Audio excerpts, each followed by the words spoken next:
सज्जन सिंह वर्मा जी जो है खजूर के पेड़ की तरह बड़े हैं, जो सोनकच्छ विधानसभा को ना छांव दे पाए ना फल दे पाए, इसलिए यहाँ की जनता उनको घर भेजने के पूरी तरह मूड में है। सज्जन सिंह वर्मा हमारे लिए कहीं भी चुनौती नहीं है। सज्जन सिंह वर्मा वो चेहरा है जिनसे सोनकच्छ की जनता उब गई है। पिछले 38 सालों से उनको यहाँ से कई बार विधायक और सांसद बनाया, मंत्री भी बनाया, लेकिन उनकी विकास के प्रति जो उदासीनता थी उसके कारण आज सोनकच्छ विधानसभा हम देख रहे हैं विकास के बारे में पूरी तरह से उपेक्षित महसूस कर रहा है। अब 3 दिसंबर का इंतजार करिए।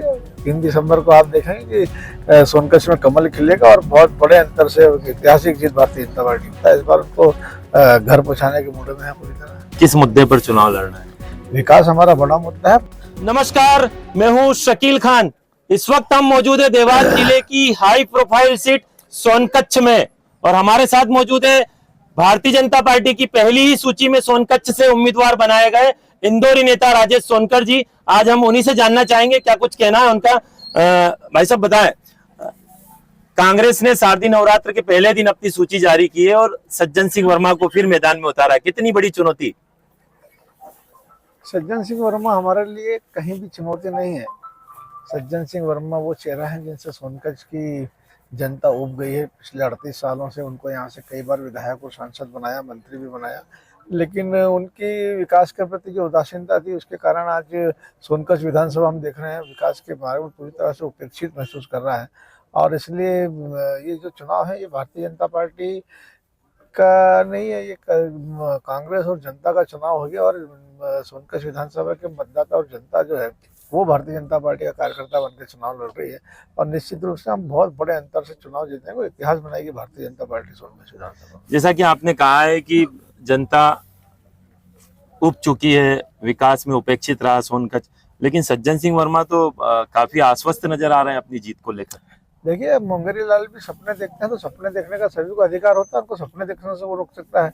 अब 3 दिसंबर का इंतजार करिए। 3 दिसंबर को आप देखेंगे कि सोनकच्छ में कमल खिलेगा और बहुत बड़े अंतर से ऐतिहासिक जीत भारतीय जनता पार्टी। उनका कहना है कि सोनकच्छ क्षेत्र से उनका गहरा नाता है, आप नया चेहरा है सोनकच्छ के। निश्चित रूप से सोनकच्छ की जनता ने 38 साल से उनके ऊपर विश्वास व्यक्त करा, और यही बात है कि उन्होंने उनके विश्वास के साथ कुठाराघात किया, हमेशा उनको विश्वासघात करा।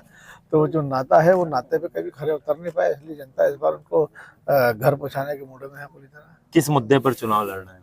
विकास हमारा बड़ा मुद्दा है। मध्य प्रदेश विकास की यात्रा जिस तेजी से कर रहा था उस समय जब शिवराज सिंह चौहान जी के नेतृत्व में पूरे मध्य प्रदेश की हर विधानसभा का विकास हुआ, उसमें सोनकच्छ उपेक्षित क्यों रहा? उसका सीधा सीधा कारण है कि विधायक होने के नाते जो जवाबदारियां उनकी थी, जो उनको तत्परता दिखाना था विकास में, उन्होंने दिखाया नहीं। तो आज भी कहीं ना कहीं विकास के नाम पर सोनकच्छ आंसू बहाता हुआ नजर आ रहा है। तो विकास हमारा पहला मुद्दा होगा कि भारतीय जनता पार्टी की सरकार के विकास का की यात्रा है, हम जो सोनकच्छ के भी गाँव अंतर लेकर पहुंचे। कितने आश्वस्त है अपनी जीत को लेकर? 100% आश्वस्त है भारतीय जनता पार्टी सोनकच्छ से चुनाव जीतेगी। कोई बड़ी चुनौती नहीं है सज्जन सिंह वर्मा? सज्जन सिंह वर्मा, एक हमने बचपन में एक कहावत पढ़ी थी, कविता पढ़ी थी कि बड़ा सो हुआ सो क्या हुआ, जैसे पेड़ खजूर पंथी को छाया नहीं फल ला गया इतनी दूर।